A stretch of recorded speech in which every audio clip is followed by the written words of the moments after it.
ரிஷபராசியை சேர்ந்த நம் உறவுகளுக்கு இந்த ஜூன் மாதத்துடைய ராசி பலன்களை காணலாம்.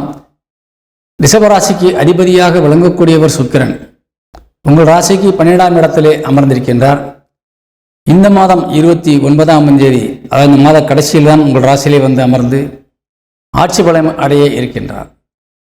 அதே நேரத்திலே இந்த மாதம் உங்களுக்கு வைகாசி மாதம் என்பதால் சூரியன் உங்கள் ராசியிலே வந்து அமர்ந்திருக்கின்றார். அதேபோல புதனும் ஆரம்பத்திலே உங்கள் ராசியிலே வந்து அமர்ந்து 2ஆம் நாள் உங்கள் ராசியிலிருந்து புதன் மிதுனத்திலே சென்று ஆட்சி பலம் அடைய இருக்கின்றார். அதாவது உங்கள் ராசிக்கு 2ஆம் இடத்திலே, ஏற்கனவே 2ஆம் இடத்திலே குரு அங்கே அமர்ந்திருக்கின்றார். குருவும் புதனும் இணையப் போகின்றார்கள் உங்கள் வாக்குஸ்தானத்திலே. அதேபோல சூரியன் 15ஆம் தேதி பயிற்சியாகி மிதுன ராசிக்கு ஆனி மாதம் 1ஆம் தேதி சென்று விடுவார். அதாவது உங்களுக்கு ஜூன் மாதம் 15ஆம் தேதிக்கு பயிற்சியாகி விடுவார்.